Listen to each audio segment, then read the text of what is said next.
Good morning. Good morning, कैसे हो आप सभी? उम्मीद करता हूँ सभी लोग अच्छे होंगे। आज आप लोग के लिए मॉक नंबर 6 है। डेली करा रहा हूँ, आप अपने जो बोला हूँ अपने जुबान पे अटल हूँ। बाकी आप लोग के ऊपर है कि आप लोग कितना मेहनत कर रहे हो, ये आपके ऊपर है। आप लोग जितना मेहनत करोगे वो आपका होगा। मैं अपना जो बोल रहा हूँ वो कर रहा हूँ, चाहे मैं रात को सोया रहा हूँ चाहे नहीं रहा हूँ, लेकिन आपके लिए कंटेंट बना के और वो भी एकदम सटीक क्वेश्चंस दे रहा हूँ कि इससे इस टाइप से बाहर क्वेश्चन एक भी ना आए। ठीक है, चलिए देखिए, अब हम कराना स्टार्ट करते हैं। और जो बच्चे नए हैं वो बच्चे चैनल को सब्सक्राइब जरूर कर लें, और जो बच्चे पुराने हैं उनके लिए तो रामबाण सीरीज है। और जो बच्चे अभी तक ज्वाइन नहीं हुए हैं टेलीग्राम से पीडीएफ्स के लिए, नोट्स के लिए, तो वो डिस्क्रिप्शन में लिंक दिया हुआ है, वहाँ से जाके आप लोग अपना ज्वाइन कर लीजिएगा। ठीक है, चलिए स्टार्ट करते हैं। देखिए, मॉक नंबर 6 है, ये लिखा हुआ है मॉक नंबर 6 है। और अब तक के 5 मॉक करा चुका हूँ, डेली मिल रहे हैं। चलिए देखिए, क्वेश्चन फर्स्ट से स्टार्ट करता हूँ। क्वेश्चन नंबर फर्स्ट, ठीक है, इंग्लिश और हिंदी में दोनों है। ठीक है, देखिए, किंग दिया हुआ है कि ये संबंध का मैं हमेशा कराता हूँ, पहला क्वेश्चन हो चाहे लास्ट में हो। देखिए, रेशियो का मैं आपको बोलता हूँ कि रेशियो अगर दिया हो और यहाँ पे समानुपाती दिया हो, तो आप हमेशा एक चीज़ याद रखिएगा कि जो पहला दूसरे से संबंध होगा वही तीसरा चौथे से संबंध होगा। ठीक है, तो देखिए, पहला संबंध राजा, राजा पैलेस में रहता है, महल में रहता है। राजा अगर महल में रहता है तो स्कीमो कहाँ रहता है, स्कीमो कहाँ रहता है, स्कीमो हमारा बर्फ में रहता है। बर्फ किस में, मतलब इग्लू, किस में रहता है, इग्लू। इग्लू, इग्लू मतलब होता है बर्फ। ठीक है, ये याद रखिएगा, ये एक बर्फ की जगह होती है। मैं बर्फ का एक मकान भी बना था, शायद कहाँ प्लेस मुझे याद नहीं आ रहा है, वहाँ पे मकान बना था बहुत ज़्यादा, मतलब पहला दुनिया का बर्फ का वो स्थान बना था। चलिए नेक्स्ट चलते हैं। देखिए, क्वेश्चन नंबर 2 है। क्वेश्चन नंबर 2 है, दिए गए विकल्पों में से विषम अक्षर छांटना है। इसमें से बताइए विषम अक्षर कौन सा है। देखिए, ये 29 और 31, ये सब प्राइम नंबर है। ये एक प्राइम नंबर है, एक ऑड नंबर है। ठीक है, प्राइम नंबर। और ये भी 11 और 13 एक प्राइम नंबर है जो खुद से कटेगा, नहीं तो और किसी से नहीं कटेगा। ठीक है, 5 7 भी एक प्राइम नंबर है जो खुद से कटेगा। ठीक है, और ये देखिए 47 भी एक प्राइम नंबर है। देखिए, एक प्राइम नंबर है, बट 49 क्या है, एक हमारा प्राइम नंबर नहीं है। क्या है ये, प्राइम नंबर नहीं है, प्राइम नंबर नहीं है। ठीक है, तो इसलिए हमारा सबसे ऑड कौन सा हो गया, सबसे ऑड हमारा यही हो गया। ठीक है, चलिए नेक्स्ट चलते हैं। देखिए, क्वेश्चन नंबर 2, क्वेश्चन नंबर 3 है। क्वेश्चन नंबर 3 में क्या दिया, दिए गए विकल्पों में से विषम अक्षर सब छाटिए। तो विषम अक्षर छाटिए, तो इसमें से कौन सा विषम होगा बताइए तो। मैरी गोल्ड, मैरी गोल्ड क्या है, मैरी गोल्ड लिखा हुआ है, टुलिप लिखा है, रोज लिखा है, लोटस लिखा है। तो पहली बात कि मैरी गोल्ड हमारा, ये तीनों के तीनों क्या होती हैं, जमीन पे होता है। ठीक है, आज जमीन पे, ठीक है, इनको जमीन पे होता है, लेकिन आप थोड़ा थोड़ा पानी डालोगे तभी होगा। अगर ढेर ज़्यादा पानी डाल दोगे तो ये सब क्या, सूख जाती है। पर लोटस क्या है, ये जो लोटस है ये ऑलरेडी पानी में ही उगता है। अगर आप इसे जमीन पे उगाओगे तो नहीं उगेगा, ये पानी में उगता है। इसलिए तीनों में से सबसे ऑड कौन सा हो गया, लोटस हो गया। ठीक है, ऑप्शन नंबर बी। चलिए नेक्स्ट चलते हैं।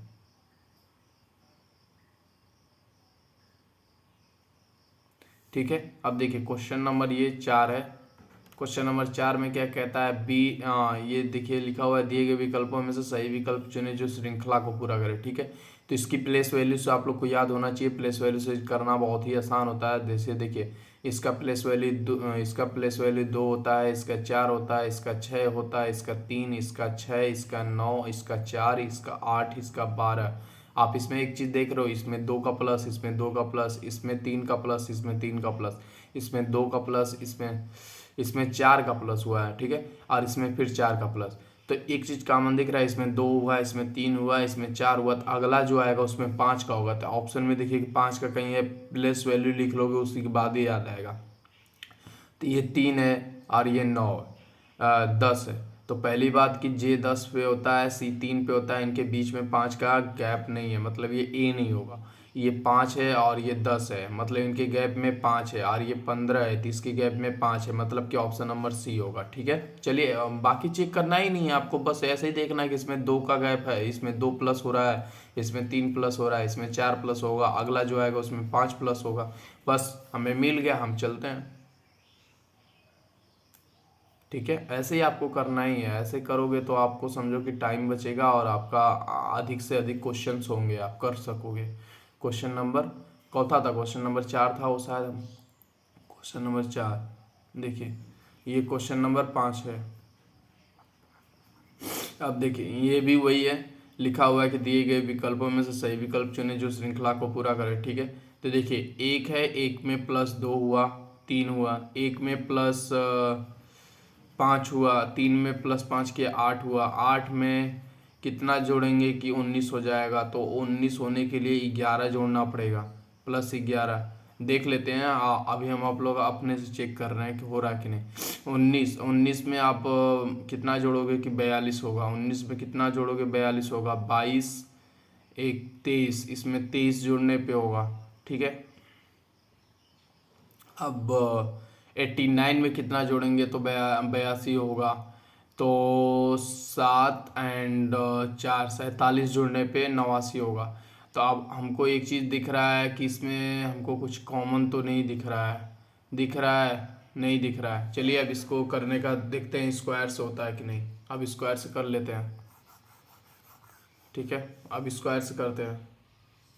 देखिए अगर मैं एक को 1 गुना के 2 करूं और प्लस 1 करूं तो ये 3 आएगा, आ गया। अब देखता हूँ 3 गुना के 2 और प्लस का 1 करूं तो ये आ जाएगा, मतलब प्लस ये 1 है तो ये प्लस 2 करते जाओ, तो 3 गुना के 2 मतलब 3 गुना के 6 2 8, ये आ गया। फिर इसके बाद 8 गुना के 2 प्लस 3 करूँगा तो ये आ जाएगा 19, हाँ आ जाएगा। फिर इसके बाद 19 गुना के 2 प्लस का 4 करूँगा तो ये क्या 42 आएगा, हाँ आएगा। 19 गुना के 38, 4 42 आ जाएगा। ठीक है, फिर इसके बाद ये 42 गुना के 2 प्लस का 5 करूँगा तो ये क्या 89 आएगा, हाँ आएगा। क्यों, क्योंकि 42 दुना के 48, 42 दुना के 80, 4 84, 5 89 आ जाएगा। और फिर 89 गुना के 2 प्लस का 6 करूँगा तो कितना आएगा, कुछ नहीं यूनिट डिजिट देख लेते हैं। 9 दुना के 18, 18 में 6 जोड़ेंगे तो आ जाएगा 24, में लास्ट में 4 आएगा, ये देखिए। चलिए बात खत्म, नेक्स्ट चलते हैं। देखिए क्वेश्चन नंबर 6 है। देखिए यहाँ लिखा हुआ एक निश्चित कोड भाषा में डिफ्यूजन को इस के रूप में लिखा जाता है, उसमें इसको कैसे लिखा जाए। कुछ नहीं, इसको थोड़ा मैं अच्छे से लिखता हूँ। देखिए ये डी है, ई है, P U T A T I O N. ठीक है, अब इसको कैसे लिखा गया है कि ओ है, फिर एन है, टी है, A T E P U T I. ठीक है, अब इसमें हमको प्लेस वैल्यू से तो देख लेना चाहिए एक बार। 4 है, ये 5 है, ये 16, ये 21, 20, 1, 20, 9, 15 एंड 14, और ये है हमारा 15, 14, 21, 4, 5, 16, 21, 29। अपोजिट भी हमको कहीं नहीं दिख रहा है, अपोजिट है, ये इस तरह भी करूँ तो भी नहीं, उल्टा करूँ तो भी नहीं हो रहा। चलिए ठीक है, देखते हैं हम ध्यान से। देखिए अगर मैं देखूँ तो ये जो ओ एन है ये आपस में चेंज होके, ये देखिए यहाँ पे आ गए हैं। देखिए ये आपस में चेंज होके ये यहाँ पे आ गए हैं, आ गए हैं ना, आया हुआ है। तो सेम वैसे ही पहले मैं अब इस वाले में चलता हूँ, ये लास्ट का ओ एन पकड़ता हूँ और इसको चेंज कर देता हूँ पहले पे लाने के लिए। तो पहले ओ आएगा फिर एन आएगा, देखिए सारे ऑप्शनों में दिया हुआ है। ठीक है, अब ऐसे ही करना है जैसे कर रहा हूँ। ठीक है, ऐसे करने में थोड़ा इजी होता है। अब ये लास्ट के 2 पकड़ोगे और इनको लास्ट में लेके आओगे, देखो सेम का सेम वही है, लेकिन ये अपोजिट नहीं हुआ है। ठीक है, तो टी आई है, तो मैंने इसके लास्ट को पकड़ा और इसको लास्ट में लेके आया। यहाँ पे टी आई है, ठीक है, तो टी आई है। तो एक चीज देखिए कि ऑप्शन में टी आई दिया है, कहीं टी आई 3 ऑप्शन में दिया, मतलब एक ऑप्शन कट गया, ठीक है, ये होगा नहीं अब, ठीक है, एकदम सेटिस्फाई करवा रहे हैं ना, जैसे पहले के अकॉर्डिंग है वैसे ही हम दूसरे को बता रहे हैं, ठीक है। अब देखिए, अब एक चीज क्या दिख रहा है कि हमको ये पी यू टी, ये पी यू, जो ये पी यू दिख रहा है, पी यू, ये जो लास्ट के ये हैं, ये देखो चार, ये चार दिख रहे हैं ना, ये चार क्या है, उठ के इधर आ गए हैं, देखो यहाँ ये चार में है ना, ये देखो चार में है कि नहीं। तो अब वैसे ही हम भी करेंगे, पहले का चार उठाओ, ये चार, तो डी यहाँ पे लिखो कि डी, सॉरी यहाँ नहीं होगा, सिक इसके लास्ट में होगा, तो यहाँ पे हम लिखेंगे, क्या लिखेंगे, I N R E N D. क्या ये कहीं दिख रहा है, D R I, T I के बाद ये आई दिख रहा है, आर दिख रहा है, लेकिन यहाँ ए है, ये नहीं होगा। ये दिख रहा है आई है, टी है, आर है, आई है, आई है, इसमें आर नहीं है, हटाओ। ये दिख रहा है आई आर, फिर इसके बाद ई और डी, ऑप्शन नंबर ए है। चलिए ठीक है, नेक्स्ट आप इसको और अच्छे से समझिएगा, इस वीडियो को थोड़ा सा ध्यान से देख के, मैंने बहुत ही इजी से बताया है। क्वेश्चन नंबर 7, डिक्शनरी के अकॉर्डिंग करना है। तो डिक्शनरी के अकॉर्डिंग देखिए कि जिस चीज़ में 5 ऑप्शन है, पांचों में अगर जो चीज़ समान दिखती है उसको काट दिया जाता है, ठीक है। ये देखिए एफ ओ आर इसमें भी है, एफ ओ आर इसमें भी है, एफ ओ आर इसमें भी है, एफ ओ आर इसमें भी है, एफ ओ आर इसमें भी है, ठीक है। इन सभी तीनों को काट दिया मैंने। फिर ई जी ई एस सी, इन तीन में से अब बताइए कि सबसे पहले कौन आता है, सबसे पहले कौन आता है, सी आता है, एस आता है, ई आता है। तो सबसे पहले हमारा सी आएगा, ठीक है। तो 5, अब 5 का खत्म काम। अब देखिए कि इन चारों ऑप्शन में इसके बाद दूसरा कौन आता है। यस तो आएगा नहीं, पहले ई आएगा, ई पहले आएगा। तो ई पहले आएगा तो पहली बात देखिए कि ई दिया हुआ है, तो ई में यहाँ पे 2 ऑप्शन में ई दिया हुआ है, ई दिया हुआ है ना, तो पहले में कौन आएगा, यहाँ पे ए आगे बढ़ोगे तो देखोगे कि ए दिया हुआ है, ए पहले आएगा। तो देखो ई तो 2 ऑप्शन में दिया था, तो एक ई को हम काट देंगे ना, क्योंकि हम डिसाइड थोड़ी नहीं कर सकते हैं, अब उसके अगला जो आएगा, मतलब इसके आगे वाला डिसाइड करेगा कि हाँ आप कौन पहले आएगा, ठीक है। तो इसमें एक आएगा, 5 के बाद एक, 5 के बाद एक देखिए 2 ऑप्शन में दिए हुआ है, ये सॉरी नहीं, ये 3 ऑप्शन है, मतलब ए ऑप्शन कट गया, ये ऑप्शन अभी, ये तीनों ऑप्शन में से अभी डिसाइड नहीं हुआ, ठीक है।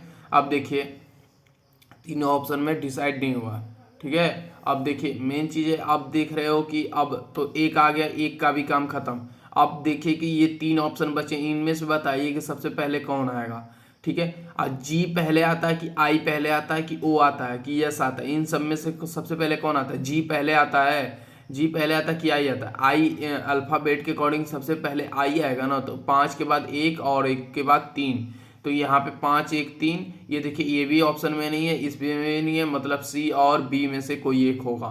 तो अब चाहो तो अब ऑप्शन का भी सहारा ले सकते हो, 4 को उठा लो कि 4 को देखो कि 4 क्या पहले आता है, 4 लास्ट में आना चाहिए, यस डबल ओके, ये सबसे लास्ट में आएगा, क्यों, क्योंकि यहाँ पे देखिए कि ऑलरेडी जी दिया हुआ है, तो जी पहले आता है, उसी के बाद है ना यस डबल ओके सब आते हैं।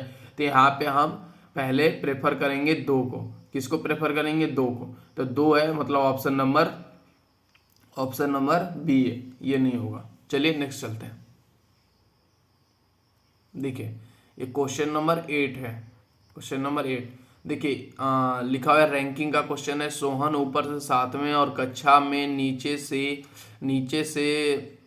26वें स्थान पर है, कक्षा में कितने साथ। देखिए टोटल में आपको फार्मूला बताया था कि टोटल जब भी बताना हो तो राइट प्लस लेफ्ट माइनस का 1 कर देंगे।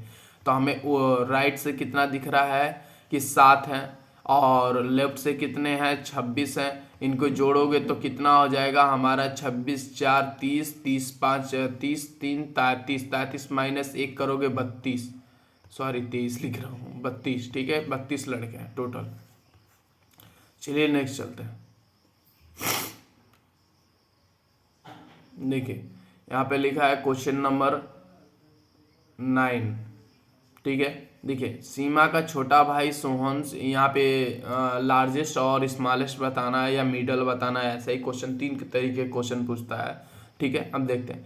सीमा का छोटा भाई सोहन सीता से उम्र में बड़ा है। सोहन का छोटा भाई जो सोहन है वो सीता से उम्र में बड़ा है। तो सीता से मतलब कि ये हम यहाँ नाम लिख देते हैं, क्योंकि सब अच्छा से ही लिखा हुआ है, मतलब सबको यस से ही शुरू किया है, तो हम शॉर्ट में नहीं लिख सकते। सोहन बड़ा है सीता से। ठीक है, अब देखिए, श्वेता दीप्ति से उम्र में छोटी है। जो श्वेता है दीप्ति से उम्र में छोटी है। तो श्वेता जो है दीप्ति से, श्वेता, ये श्वेता हो गई। श्वेता दीप्ति से उम्र में छोटी है, तो ये श्वेता है दीप्ति से श्वेता दीप्ति से उम्र में छोटी। श्वेता दीप्ति से, यहाँ दीप्ति हो गई, उम्र में छोटी है, लेकिन सीमा से बड़ी है। लेकिन सीमा से बड़ी है। लेकिन यहाँ पे ये जो है दीप्ति है वो सीमा से बड़ी है, ये सीमा से बड़ी है। ठीक है, उम्र में सबसे बड़ा कौन हुआ? तो पहली बात आप देख रहे हो कि ये जो सीता है वो दीप्ति से छोटी है। ये जो दीप्ति है, ये जो सीता है, यहाँ पे श्वेता है, श्वेता, ये देखिए क्या, कहाँ फंस रहे हैं। श्वेता दीप्ति से उम्र में छोटी है। श्वेता जो है दीप्ति से छोटी है, हो गया। लेकिन सीमा जो है, लेकिन सीमा से उम्र में बड़ी है। लेकिन सीमा से ये बड़ी है, तो सीमा से बड़ी है। और ऊपर दिया है कि सीमा का छोटा भाई सोहन, सीमा का छोटा भाई है जो सोहन, वह क्या है, सीता से बड़ा है। तो सीता से बड़ा है, और यहाँ पे कहीं दिया ही नहीं है क्या यार। सीमा का छोटा भाई सोहन जो है वो सीता से उम्र में बड़ा है। चलो, सोहन सीता से बड़ा है। फिर श्वेता दीप्ति से उम्र में छोटी है। श्वेता जो है, श्वेता, अगर मैं दीप्ति को इधर कर दूं, ठीक है, दीप्ति को मैंने इधर किया, ठीक है, अब दीप्ति को इधर किया, फिर इसके बाद दीप्ति को मैंने श्वेता से बड़ा कर दी। श्वेता दीप्ति से उम्र में छोटी है, ठीक हो गया। लेकिन सीमा से उम्र में बड़ी है, लेकिन सीमा से उम्र में बड़ी है। सीमा से, ये जो दीप्ति है वह सीमा से बड़ी है, ये हो गई सीमा। ठीक है, और ये सीमा का छोटा भाई, इसका छोटा भाई है, देखिए, इसका छोटा भाई, इसका छोटा भाई कौन है, सोहन है। आज सोहन किससे बड़ा है, सीता से बड़ा है।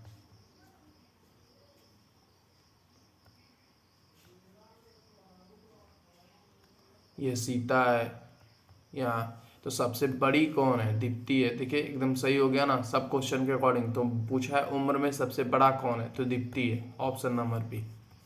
चलिए नेक्स्ट चलते हैं। ठीक है, अब देखिए यहाँ पे क्वेश्चन नंबर 11th है, शायद 11th है ना, नहीं, 10th है। क्वेश्चन नंबर 10, क्वेश्चन नंबर 10 में क्या कहता है,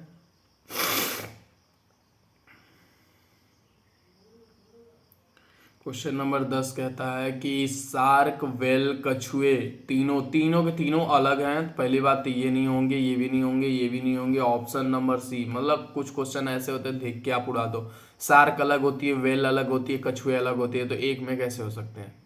ठीक है, चलिए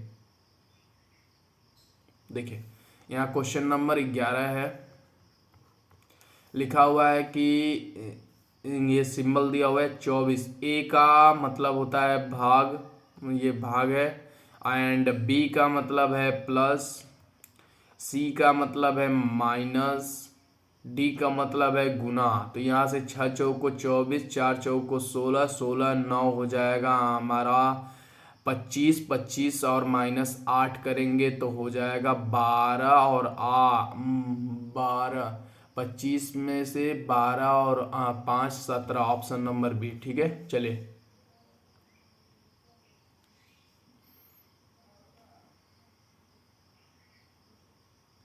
देखिए, यहाँ लिखा हुआ है क्वेश्चन नंबर 12। ये बहुत ही इजी क्वेश्चंस होते हैं ये। 6 साल पहले कुणाल और सागर की आयु का अनुपात 6:5 था। 4 साल बाद उनकी आयु का अनुपात 11:10 हो गया। वर्तमान में सागर का उम्र क्या है? चलिए देखिए, यहाँ पे लिखा हुआ है 6 साल बाद, मतलब 6 साल पहले की है ये, 6 साल पहले। ठीक है, कितना है? ये गुणांक है और ये सागर है, जिनके अनुपात दिए हुए हैं 6:5। और फिर बोल रहा है कि 4 साल बाद, 4 साल बाद, तो ये 4 साल बाद की बात कर रहा है। ये सब उम्र दिया हुआ है, ठीक है, 4 साल बाद ईयर है जो। ठीक है, अब यहाँ दिया हुआ है 11:10। आप देखिए कि ये अनुपात सेम है कि नहीं, डिफरेंस सेम है। हाँ, एक है और इसमें भी एक है। तो अब हम इसको टोटल चाहें तो यहाँ से डिफरेंस निकाल के 5 की वैल्यू, 5 यूनिट की वैल्यू कितना, ये जब प्लस माइनस में हो तो यहाँ जुड़ जाते हैं, तो ये 10 यूनिट है। तो 1 यूनिट की वैल्यू कितना है? 2। ठीक है, 15 10, 1 यूनिट की 2। तब पूछ रहा है कि वर्तमान में सागर की उम्र, तो वर्तमान में सागर की उम्र गुना करोगे तो 5 दूना के 10, ये 10 साल जो आएगा ये पहले आएगा, 10 साल पहले। यहाँ देखिए 6 साल पहले की उम्र ये दिए हुआ है ना अनुपात, तो ये 10 ईयर आया है, ये पहले का आया है, मतलब 6 साल पहले का। तो हमें वर्तमान में निकालने के लिए, वर्तमान में निकालने के लिए हम प्लस का 6 करेंगे। तो प्लस का 6 करोगे तो कितना होगा? 10 + 6 मतलब कि 16 साल का होगा वर्तमान में। हम जैसे बोले कि हम वर्तमान में 10 साल हैं और मैं 6 साल पहले 4 साल का रहा, तो 4 साल वो पहले का है, वर्तमान में बताऊंगा तो 6 साल हमको जोड़ के ही बताऊंगा ना कि हम मैं अभी 10 साल का हूँ, इसीलिए। ठीक है, उम्मीद करता हूँ समझ में आ गया होगा, बहुत ही ईजी तरीके से बताया हूँ। अगर कभी भी इनका अनुपात जो ये जो अनुपात दिए हुए हैं एजेस के, अगर इनमें डिफरेंस सेम नहीं रहा तो आपको डिफरेंस सेम बनाना होगा। उसके बाद ये आप ये जितने प्रोसेस अभी किया हूँ इसके बाद आप वो प्रोसेस चालू करोगे। ठीक है, याद रहे। देखिए, इसमें लिखा हुआ है क्वेश्चन नंबर 12 है। इसमें लिखा हुआ है दिए गए प्रतिक्रियाओं से आकृति की श्रृंखला को पूरा करें। तो पहली बात आप देख रहे हो कि ये पूरा भरा हुआ है। अगले में जब आया है तो ये वाला गायब हो गया है, ये वाला, ये जो है फर्स्ट वाला गायब हो गया है। ठीक है, गायब हो गया। और दूसरे में क्या हुआ है कि ये दूसरे में ये तो एक जुड़ गया है और एक एक ये पूरा का पूरा एक ठो गायब हो गया है। देखो ये ऐसे था ना, तो एक ये पूरा पूरा गायब हो गया। फिर दूसरे में क्या हुआ है, यहाँ से तो इतना गायब था, पहला सिर्फ ये चीना गायब था। और इसमें क्या हुआ है कि इसमें आप देखोगे तो ये तो एक ऐसे ये गायब हुआ ही हुआ, और इसके बाद ये एक गायब हो गया, मतलब कि 1 2 3 3 लाइनें गायब हो गई, ऐसे सोच सकते हो आप। और इसमें इसमें क्या है ठीक है, इसमें ये देखिए इधर के साइड का एक हो रहा है, फिर इसके साइड का, जब ये इधर ये वाला आ रहा है तो ये इसके साइड का गायब हो रहा है, और ये इसके साइड का, ये 3 गायब हो गए, 3 लाइनें। मतलब आप एक सिंपल सा लॉजिक लगा सकते हो कि इसमें 2 लाइनें गायब हुई, इसमें 3 लाइनें गायब हुई, तो ये जब आएगा तो इधर भी 3 लाइनें गायब होनी चाहिए। तो 3 लाइनें गायब होनी चाहिए, तो देखते हैं कितनी लाइनें गायब हैं। आप टोटल गिनो कितने हैं, 1 2 3 4 5 है, और इसमें आया तो 1 2 3 4 है, 4 पे ये छोटी सी ये 4 है, 4 पे बचा हुआ है, तो 4 पे ये 2 गायब हो गया, देखिए 3 बचा है। तो अब इसकी बारी है, ये इसकी बारी है ना, तो इसमें 3 लाइनें गायब थी, तो अब इसमें 4 लाइनें गायब होंगी, 1 2 3 4, ये 4 लाइनें, मतलब ये नीचे से सिर्फ 3 होगा, नीचे से सिर्फ 3 होगा, नीचे से सिर्फ 3 होगा। तो 3 होगा तो कहाँ दिया हुआ है आप देखो, इसमें एक बढ़ के हमेशा गायब हो रहा है, तो 3 होगा तो मतलब 1 2 और एक लाइन होगी, बस ऐसे ये इतने तक की लाइन होगी। देखिए ये दिख रहा है 1 2 3, और ये देखिए ये तीसरा जो था एक लाइन बची हुई है। ठीक है, ये इन सब में तो आप ऑलरेडी वैसे ही काट दोगे। ठीक है, चलिए ऑप्शन बी है। नेक्स्ट चलते हैं। देखिए ये क्वेश्चन नंबर हमारा 13 है, हाँ 13 है।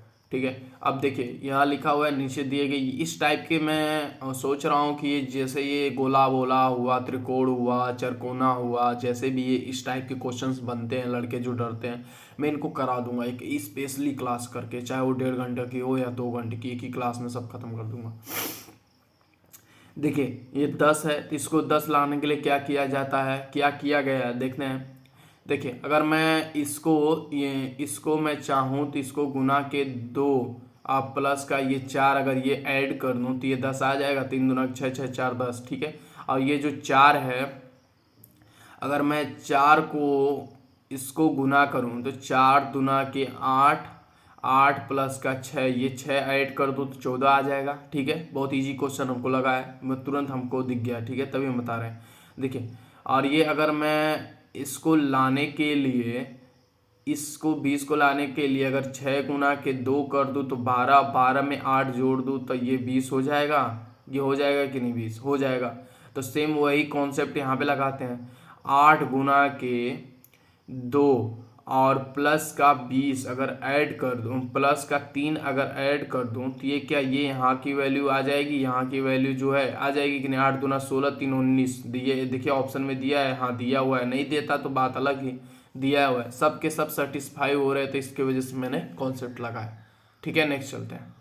आप चाहे दूसरे तरीके से भी कर सकते हो, जिस तरीके से आपको आता है, जिस तरीके से आप सॉल्व कर सकते हो, ठीक है। देखिए क्वेश्चन नंबर 14, रीजनिंग का मतलब होता है आप 1000 तरीके से कर सकते हो, आपको जिस तरीके से जितना जल्दी आता है। देखिए इसमें लिखा हुआ है दिए गए प्रतिक्रियाओं में से आकृति की श्रृंखला को पूरा करें, तो श्रृंखला को पूरा करें तो क्या है, हमको सिंपल सा है, मैं इसमें ज़्यादा कॉन्सेप्ट नहीं लगाता हूँ। अब मैं ये चीज़ देखता हूँ कि अगर ये डायरेक्शन बीच में है तो ये फिर इसके बाद ये इसके कोने में आ गई, कोने में आने के बाद कोने के पहले मैं बीच वाला पकड़ता हूँ, उससे सॉल्व नहीं होता तब मैं बाहर जाता हूँ, ठीक है। फिर उसके बाद ये देख रहा हूँ कि एक स्थान यहाँ, ये जो स्थान था इस स्थान को छोड़ दिया, देखो इस स्थान को, ये यहाँ पे था तो यहाँ पे आ गया, फिर ये एक स्थान यहाँ छोड़ दिया तो यहाँ आया, ठीक है, आया है ना। फिर इसके बाद क्या हुआ है कि फिर ये इस स्थान को छोड़ा था, फिर ये इस स्थान पे आ गया, मतलब यहाँ पे तो यहाँ पहले तो यहाँ था, फिर उसके बाद यहाँ गया, फिर एक स्थान छोड़ा, मतलब कि ये एक पे आया, पहले बार जब आया है तो वो स्थान नहीं छोड़ा, फिर दूसरी बार जब आया है तो उसने स्थान छोड़ दिया, फिर तीसरी बार जा रहा है स्थान नहीं छोड़ा, फिर चौथी बार जब जाएगा तो चौथी बार देखिए स्थान छोड़ रहा है, मतलब चौथा बार स्थान छोड़ रहा है, एक बार नहीं छोड़ रहा है, एक बार छोड़ रहा है, एक बार नहीं छोड़ रहा है, एक बार छोड़ रहा है, मतलब चौथी बार स्थान छोड़ दिया। तो ये पांचवी बार जब ये आएगा तो ये क्या करेगा, ये सीधा डायरेक्शन में ऐसे होगा, मतलब ये जो है ये इस तरीके से होगा। तो पहले बात आप ऐसा देखो कि ये किस में दिख रहा है, मतलब ये इसमें नहीं दिख रहा है हमको, ये सी डी और ए में दिख रहा है। अब आ जाइए बाहर में, तो बाहर में क्या है कि ये जब ये सीधी डायरेक्शन में था तो ये ऊपर की ओर जा रहा है, मतलब एक डायरेक्शन छोड़ के ये इसके सीधे डायरेक्शन में यहाँ पे आ गया, जिस स्थान पे ये था ये इस स्थान पे ये पहुंचा, मतलब एक। फिर इसके बाद ये भी क्या कर रहा है कि एक स्थान छोड़ रहा है, पहली बार में ही एक स्थान छोड़ के दूसरे पे आ रहा है, और दूसरे में क्या कर रहा है, नहीं छोड़ रहा है, ठीक है। तो तीसरे में क्या करेगा, ये छोड़ेगा, तीसरे में देखिए तीसरे में क्या करेगा, ये तीसरे में स्थान छोड़ रहा, चौथे में नहीं छोड़ेगा, चौथे में आया तो पांचवें में ये छोड़ेगा, पांचवें में यहाँ पे ये छोड़ के ये नीचे आ जाएगा, तो नीचे आ जाएगा यहाँ पे, मतलब ये नीचे आ जाएगा। तो ये कहाँ ऑप्शन में दिया हुआ है, नीचे में कहाँ दिया हुआ है, ये तो खत्म हो गया, ये भी खत्म हो गया, ऑप्शन नंबर सी में दिया हुआ है, ठीक है। सेटिस्फाई हुआ सारा ऑप्शन। चलिए नेक्स्ट चलते हैं।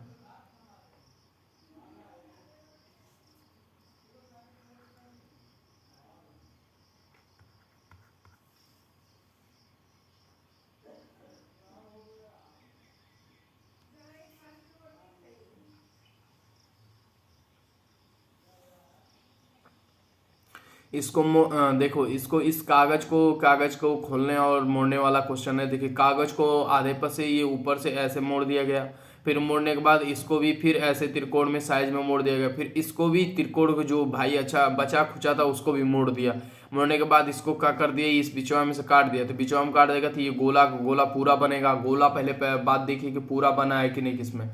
पहली बात जो एक चीज़ आप ध्यान में देखोगे कि जब ये ऐसे बना है तो ये जो है यहाँ काटा है, तो यहाँ तो एक गोला ऐसे होगा ही होगा, और ये जो 3 है ये 3 तो कभी होगा ही नहीं होगा, 3 होगा कभी होगा, 3 जो दिया हुआ है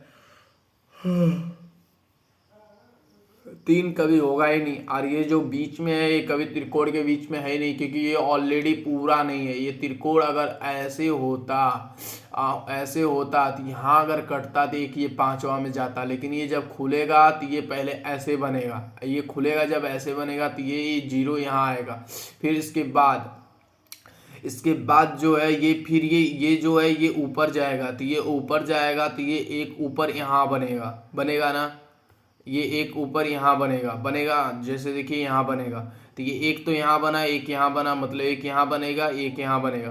तो ऑप्शन नंबर सी में दिख रहा है, ये तो कोने कोने पे दिया, कोने पे होगा ही नहीं, ऑलरेडी बीच में कटा हुआ है। ठीक है, नेक्स्ट चलते हैं, ऑप्शन सी होगा। ठीक है, चलिए नेक्स्ट चलते हैं। देखिए क्वेश्चन नंबर 16, क्वेश्चन नंबर 16 क्या कहता है कि ये बोल रहा है कि ये आकृति छिपी सन्निहित है किस वाले में, किस ऑप्शन में ये छिपित है। तो ये तो बहुत इजी क्वेश्चन है, कोई भी कर लेगा उम्मीद करता हूँ, क्योंकि ये इसमें दिख ही नहीं रहा है, इसमें भी नहीं दिख रहा है, नहीं हाँ नहीं दिख रहा है, इसमें भी नहीं दिख रहा है। तो ये सिंपल सा ऑप्शन नंबर ए होगा, और इसका है नहीं कोई। मैं चाहूँ तो आपको इसको प्रूव करके दिखा सकता हूँ। अगर ए में नहीं होगा तो सी होगा, क्योंकि सी को भी चेक करूंगा, क्योंकि सी भी मुझे दिख रहा है। तो सी को देख लेते हैं, सी को देखते हैं, देखते हैं। देखिए देखिए आप, अगर हम सी को पकड़ते हैं, मुझे सी को ज़्यादातर प्रेफर लग रहा है, क्योंकि यहाँ देखिए ये सेटिस्फाई हो रहा है, ये ऊपर से आया। ठीक है, ये जो लाइन है ये ऊपर गई। ठीक है, और एक लाइन इधर से आया, ये आया ऊपर गया, और ये बीच की लाइन भी सेटिस्फाई की। ठीक है, ये बीच की लाइन, और ये बीच में ऐसा होना चाहिए, नहीं दिया है, मतलब ये नहीं होगा, सी तो नहीं होगा। कंफर्म हो गया, ये सी नहीं होगा, कोई दिक्कत। अब देखिए, अब यहाँ ये सेटिस्फाई करने के लिए ये दिया हुआ है, ये इसी से हमारा क्लियर हो गया। इन दोनों में तो बीच में लाइनें नहीं दी है, मतलब ये ख़त्म। ऑप्शन नंबर ए है, इसलिए मैं पहले ही मुझे लगा, लेकिन सी में भी मुझे लग रहा था, इसलिए मैंने सॉल्व कराया। ठीक है, चलिए नेक्स्ट चलते हैं। देखिए यहाँ क्वेश्चन नंबर है हमारा 18। ठीक है, देखिए लिखा हुआ है, दो क्रमिक संख्याओं का गुणनफल 9506 है, 9506। तो दो संख्याओं में से कौन सी संख्या छोटी है। तो पहली बात, इसको ऑप्शन से ही करना आप लोग, क्योंकि ऑप्शन के अलावा किसी से नहीं कर सकते हो आप। ठीक है, 96 है, तो 96 है, तो ये बड़ी संख्या से मल्टीप्लाई करना है। तो 96 अगर मैं इसको 97 से मल्टीप्लाई करूँ तो यूनिट डिजिट से देखते हैं, 7 पच्चे 35, 7 छक्के 42 को 2 आना चाहिए, नहीं होगा। और इसको अगर मैं 99 से करूँ तो 9 8 72 को 2 यूनिट डिजिट आएगा, नहीं होगा। 99 को अगर मैं 100 से करूँ तो 100 से करोगे तो यूनिट डिजिट तो लास्ट में 0 आना चाहिए, नहीं, ऑलरेडी पहले ही सही नहीं होगा। और 97 को अगर मैं 98 से करता हूँ, यूनिट डिजिट 6 आता है कि नहीं देखता हूँ।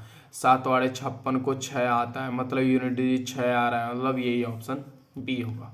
अगर जो भाई समीकरण बनाएगा उसका नहीं होगा, इसलिए मैंने ऑप्शन से बताया। ये सिंपल बोल रखा है, देखिए दो क्रमिक संख्याओं का गुणनफल 9506 है, दो संख्याओं में से कौन सी संख्या छोटी है, मतलब ये संख्या जो है ये छोटी है। अगर मैं बड़ी से मल्टीप्लाई करूंगा तभी तो आएगा ना, यूनिट डिजिट 6। अगर आप चाहो तो गुणा करके देख लेना, 95 9506 आएगा, क्योंकि मैं यूनिट डिजिट से ही पकड़ लिया कि चाहे वो संख्या कितनी भी बड़ी हो, लेकिन यूनिट डिजिट का 6 ही होगा। ठीक है, नेक्स्ट चलता हूँ।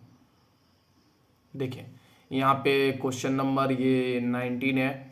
क्या पूछ रहा है कि मोहन 4 किमी घंटा की गति से चलते हैं तो अपने स्कूल में 5 मिनट देरी से पहुंचते हैं, लेकिन यदि मोहन 5 किमी घंटा की गति से चलते हैं तो निर्धारित समय से 10 मिनट पहले पहुंचते हैं। मोहन के घर से विद्यालय की दूरी किमी घंटा में है। ठीक है, आपको इस टाइप के क्वेश्चंस मैं ऑलरेडी करा चुका हूं, उम्मीद करता हूं इसमें ज़्यादा मुझे समझाना नहीं पड़ेगा, मैं इसको डायरेक्ट करने की कोशिश करूंगा। ठीक है,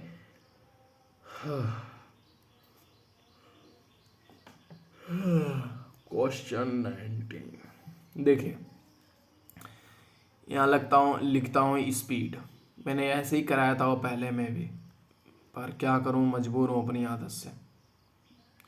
स्पीड टाइम देखिए, 4 किमी घंटा की स्पीड से चलता है तो 5 यूनिट चलता है, 5 यूनिट, टाइम को यूनिट माना मैंने। और फिर अगर 5 किमी घंटा की गति से चलता है तो वह 4 यूनिट पहुंचता है, तभी तो देरी होगा। 1 यूनिट कम चलता है, 1 यूनिट कम चलता है। ठीक है, 1 यूनिट कम चलता है, तो 1 यूनिट में देखिए 10 मिनट पहले पहुंचता है, 5 मिनट देरी से पहुंचता है, मतलब माइनस और प्लस की बात कर रहा है तो जुड़ जाएगा। मैंने आपको क्या बोला कि जुड़ जाएगा। तो 1 यूनिट एक यूनिट की वैल्यू 15 मिनट दिया हुआ है, ठीक है। तो बोल रहा है कि और मूल यूनिट जो होती है टाइम की, ये देखिए मूल यूनिट ये जो होती है 4 होती है ना, तो 4 दिया हुआ है तो 4 यूनिट होगी, जो नीचे दिया है वही होती है मूल यूनिट। तो 4 यूनिट की 4 यूनिट की ये जो 4 यूनिट की वैल्यू होती है, 15 गुना के 4 करोगे तो 60 मिनट होगा। 60 मिनट बोले तो 1 घंटा, 60 मिनट तो 60 घंटा मतलब 60 मिनट का 1 घंटा। तो पूछ रहा है कि उसे मोहन के घर से विद्यालय की दूरी, तो विद्यालय की दूरी कैसे निकालते हैं, आपको पता ही है, डिस्टेंस होता है स्पीड गुना के टाइम, तभी तो पता चलता है। स्पीड हमारी कितनी थी, उसकी 5 थी, 5 थी। अगर मैं 5 से मल्टीप्लाई करूँ तो 5 ही आएगा। तो 5 से 5 गुना के टाइम 1 घंटा हुआ, क्योंकि 60 मिनट तो 1 ही घंटा होता है ना। तो 1 घंटा मतलब कि 5 किमी हावर, ठीक है, ऑप्शन नंबर बी। चलिए नेक्स्ट चलते हैं। देखिए यहाँ पे क्वेश्चन नंबर दिया हुआ है 20। क्वेश्चन 20 क्या दिया हुआ है? बहुत ही इजी क्वेश्चन है। ये आप औसत से कर सकते हो। रहीम ने एक दुकान से 1,150 रुपये में 65 किताबें खरीदी। तो ये प्राइस हो गया और ये क्वांटिटी हो गई, ठीक है। ये 1,150 रुपये और ये 65 बुकें। और ये फिर दूसरे में क्या बोल रहा है कि दूसरे दुकान से 920 रुपये में, यहाँ 920 रुपये में 50 किताबें खरीदा। कितने किताबें? 50 किताबें, ठीक। अब प्रति पुस्तक के लिए उसका औसत मूल्य, प्रति पुस्तक के लिए आपको दोनों को ऐड करना होगा। तो दोनों को ऐड करोगे तो कितना हो जाएगा? ये 0, ये 7, ये 10, एक 11, नहीं 10 ही होगा, 0 और ये 1, ये 2, 2070। और ये कितने हो जाएंगे? 56, 56, 11, 11 और 5 मतलब कि 115, मतलब कि हो गया हमारा ये 5 और ये 11, ठीक है, 115। तो आप टोटल के लिए, आप टोटल नंबर ऑफ एक एक के लिए लिखा हुआ है प्रति पुस्तक, तो प्रति पुस्तक के लिए 1 का निकालने के लिए टोटल नंबर से आप डिवाइड करोगे तो ये 5 चौको 20, 5 एकम 5 और यहाँ 2 बचा तो 5 चौको 20, ठीक है। तो ये 5 दूना 10, 5 15, 23 से ये कितनी बार चला जाएगा? 23 से कम 23 और 23 मतलब 20 अठे 23 से कम 23, यहाँ पे बचा कितना? 20 अठे में जाएगा तो मतलब 3 चौको 24 मतलब 4, मतलब ये 8 बार में लगभग पूरा कन्फर्म में कट जाएगा, ठीक है। आप जैसे मैं कैलकुलेशन कर रहा हूँ वैसे ही आपको अंदाजे से करना है। क्यों? क्योंकि आप देखिए, अगर मैं 400 ये 14 को है, अगर मैं 23 से भाग देता हूँ, मैं समझाने के लिए आपको कर रहा हूँ, 23 एकम 23 करूँ तो यहाँ पे आएगा कितना बच रहा है? यहाँ से आप निकालो तो 11 में से 3 गया तो बचेगा 9, 11 में सॉरी 8 बचेगा, 8 बचा ना, और यहाँ से 3 बचा, 3 में से 2 गया 1, तो 18 हो गया, 18 और 4, ठीक है। तो आप देखोगे कि 20 से अगर मैं 3 को छोड़ूं सिर्फ 20 को उठाऊं तो 20 अठे 20 चौको 80, 20 अठे कितना होता है? 8 दूना के 16। अगर यहाँ पे 160 ही हो गया, अगर 20 अठे 160 हुआ तो यहाँ पे बचा कितना है? बचा कितना है आप खुद सोचो कि 180, तो मैंने 184 में से 160 निकाल दिया, बचा 24, 24। तो मैं 3 से फिर भाग दूं तो 3 वाड़े 24 होगा कि नहीं? तो 8 बेर में ये भी जा रहा है, तो 23 अठे 184 होगा कि नहीं? होगा कि नहीं होगा? होगा ना। तो इसकी वजह से ये तुरंत ऑलरेडी ये कट जाएगा। मैंने ऐसे अंदाजे से किया, ठीक है। ऐसे आपको भी करना है, इस ऐसे ही कैलकुलेशन तेज होती है, ना कि ये आइए मैं आपको 20 सेकंड में कैलकुलेशन सिखा दूं, एकदम मल्टीप्लाई 10 सेकंड में सिखा दूं, ऐसा कुछ भी नहीं है। यूट्यूब पे बहुत सारे पड़े हुए, आप सर्च करोगे लाखों करोड़ों आ जाएंगे वीडियोस, ठीक है। ठीक है, देखिए क्वेश्चन नंबर 21, क्वेश्चन नंबर 21 क्या कहता है कि 2 अंकों की संख्या के अंकों का योग 10 है। जब संख्या को उलट दिया जाता है तो संख्या 72 तक बढ़ जाती है, तो संख्या का ज्ञात पता लगाएं। चलिए कोई बात नहीं, बहुत इजी क्वेश्चन है ये, तो मतलब मुश्किल से 5 सेकंड का। कोई संख्या ऐसी बताओ जो जोड़ने पे 10 हो और अगर उसको उलट दिया जाए तो वह 72 बढ़ जाए। तो हमको तो एक चीज पहले दिख रहा है कि ये 64 है और इन दोनों को जोड़ूंगा तो 10 होगा और इनको उलट दूंगा तो 46 होगा। कि ये 72 बढ़ रही है? नहीं बढ़ रही है, खत्म। -72 नहीं, 72 प्लस नहीं हो रही, मतलब ये नहीं होगा। आप देखिए दूसरी संख्या क्या हो सकती है, 82 ले लो, जोड़ोगे तो 10 होगा, और अगर इसको उलट दोगे तो 28 होगा। लेकिन ये क्या +72 हो रही है? नहीं हो रही है, काट दो। अब एक ही ऑप्शन और बचा है, वो क्या है, 9 और 1 91, और इनको जोड़ूंगा तो 10 होगा, और इनको मतलब एक ये 19 है, और अगर इसको भी जोड़ूं तो 10 होगा, इसको उलट दूं तो 91 हो जाएगा।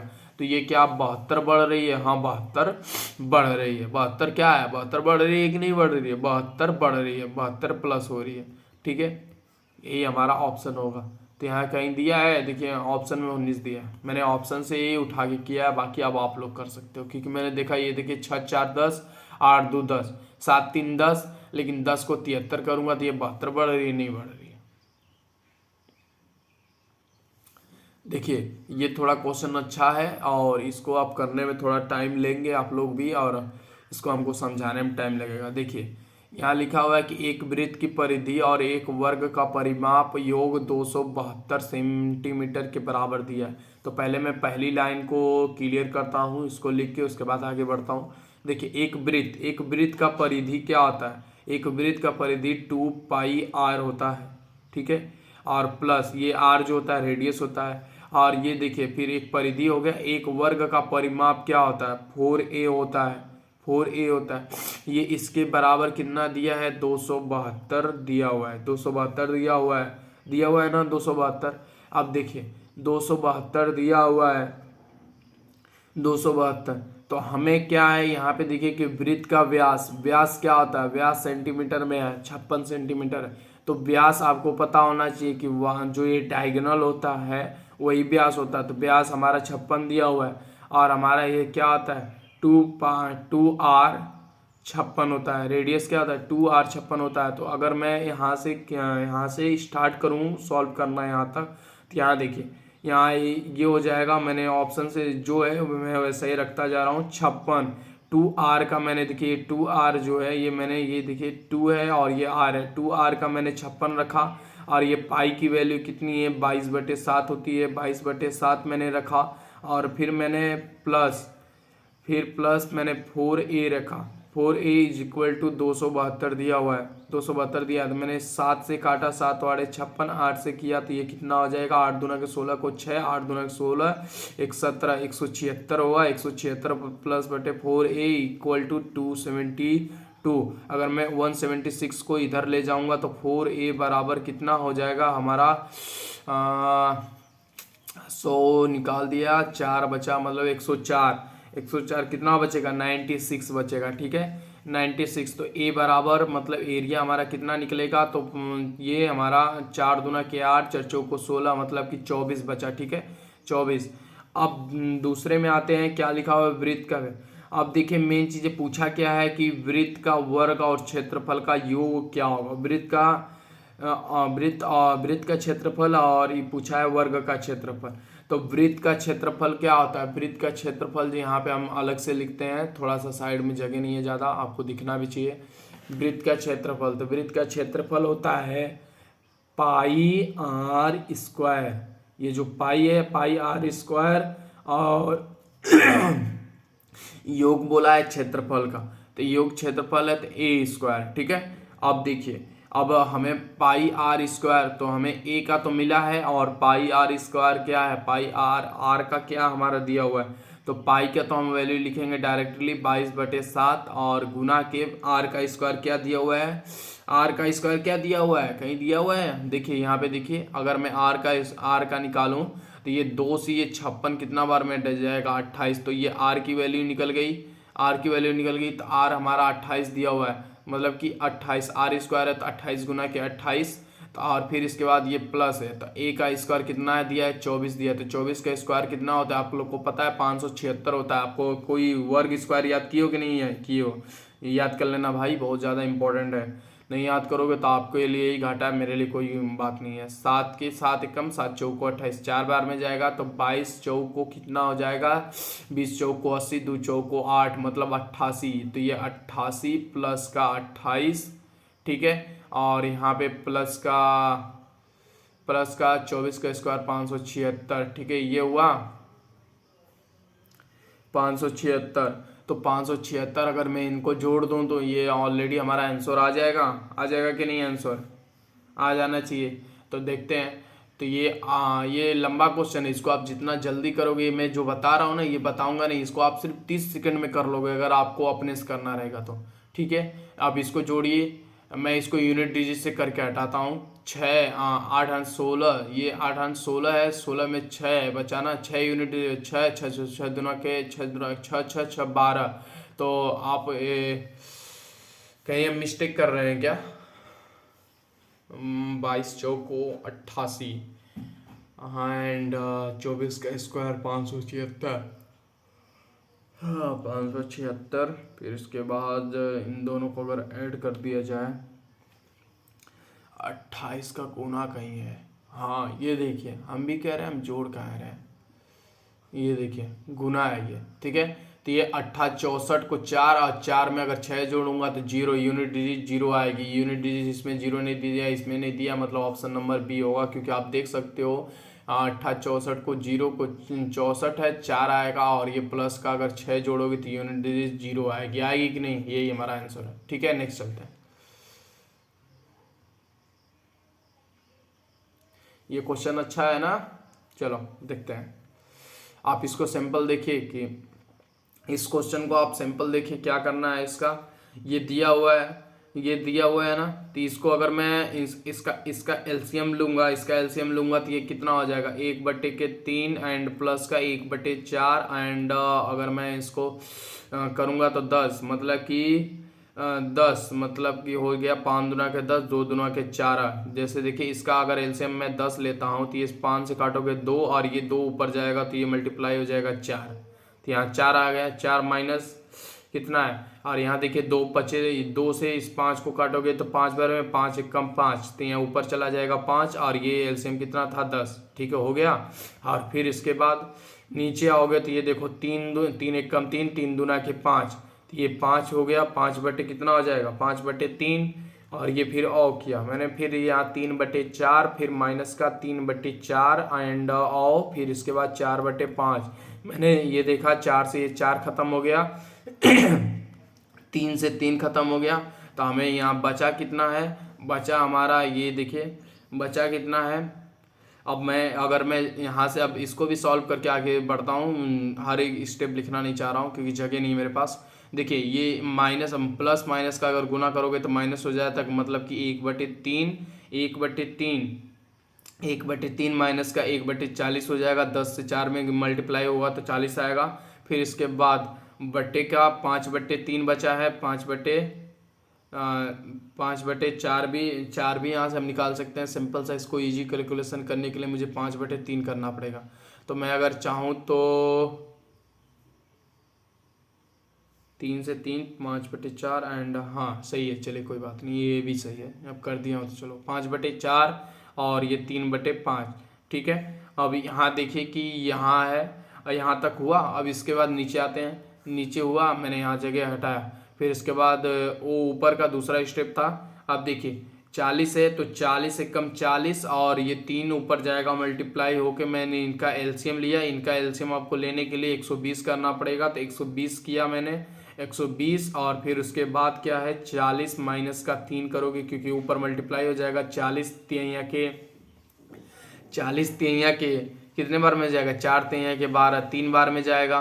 तो 3 एक कम 3, फिर ऊपर जैसे जैसे मैंने जस्ट इसको ये अभी मल्टीप्लाई किया ना, इसको मल्टीप्लाई किया करके एलसीएम किया है, वैसे ही आपको ये भी इसको भी करना है। ठीक है, वैसे ही है। हर बार बताना आपको ज़रूरी नहीं समझता हूँ, क्योंकि एक बार बहुत ही डिटेल में बता देता हूँ। फिर उसके बाद ये देखिए इसका एलसीएम लोगोगे तो 20 आएगा, तो 5 चौको 20, 4 तिहैया के 12, तो ये 12 हो जाएगा। तो ये यहाँ पे देखिए सेम वैसे ही करना है, 25 माइनस का 12, फिर इसके बाद बटे कितना एलसीएम हो जाएगा 20। ठीक है, तो अब देखिए कि 20 हो गया। तो आप एक चीज़ आप देख रहे हो, अब इसको सिंप्लीफाई करने के लिए आप कितना कैसे कर सकते हो, कैसे करोगे आप लोग? कौन से किसी को कुछ पता है, अंदाजा है? सिंपल सा है, यहाँ तक तो अभी आप कर ही लोगे। ठीक है, अब देखिए अब यहाँ पे हो जाएगा हमारा 40 में 3 घटाएगा 37 बटेगा, 37/120। ठीक है, फिर उसके बाद मैंने यहाँ गुना किया। फिर उसके बाद ये देखिए यहाँ से 25 में से 12 घटाया तो मेरा कितना बचेगा? कितना बचेगा? ये देखिए 20/13 बचेगा, तो ये हो गया, ये 0 से ये 0 गया, 2 छक्के 12, 2 छक्के 12, तो यहाँ पे 13 छक्के 78 हो जाएगा, और 78/37 कितना हो जाएगा 37, ये हमारा 37/78 देखिए दिया हुआ है। बहुत ही डिटेल में कॉन्सेप्ट समझाने में ये थोड़ा सा क्वेश्चन लेंदी होता है, कोई बात नहीं। देखिए अब यहाँ से जीएस हमारा स्टार्ट होता है।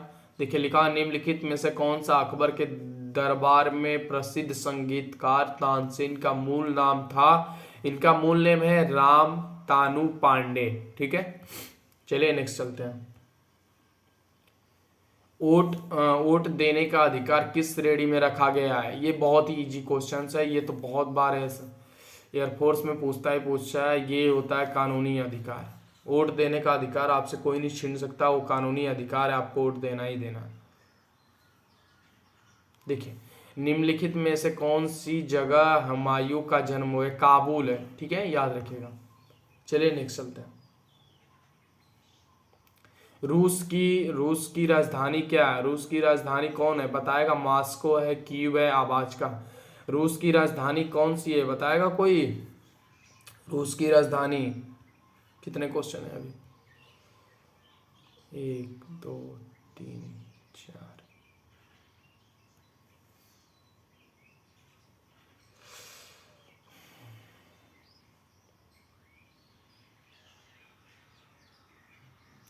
देखिए इसका मॉस्को है। इतना टाइम देने के बावजूद भी आप लोग नहीं बता पा रहे। देखिए सतीश धवन अंतरिक्ष केंद्र कहाँ स्थित है, तो बताएगा कोई। ये हमारा महेंद्रगिरी नहीं, अहमदाबाद, हाँ यहाँ है, श्री हरिकोटा में। ठीक है, मेमोरी लोकेशन से डेटा कॉपी करने की प्रक्रिया को कहा जाता है रीडिंग, राइटिंग, कंट्रोलिंग, वोटिंग, नहीं राइटिंग कहा जाता है। ठीक है, नेक्स्ट चलते हैं। तेलंगाना के मुख्यमंत्री कौन है, बताएगा कोई। बहुत ये सब क्वेश्चंस आते हैं। ये है श्री के चंद्रशेखर राव। ठीक है, चलिए आपसे अलविदा चाहता हूँ कि आप लोगों के लिए मैं रात दिन मेहनत कर रहा हूँ। अब आप लोग के ऊपर है कितना आप लोग मेहनत कर रहे हो। आप लोग को पीडीएफ भी प्रोवाइड डेली कर देता हूँ। अब आप लोग के ऊपर है कि आप पढ़ते हो कि नहीं पढ़ते हो। ठीक है, अगर पसंद आता हो तो ये लाइक कर दिया करिए अपना सा प्यारा सा, और ये सब्सक्राइब कर दिया करिए, एंड शेयर कर दिया करिए, और अपना कमेंट फीडबैक जरूर दिया करिए। ठीक है, थैंक यू। चलिए, थैंक यू।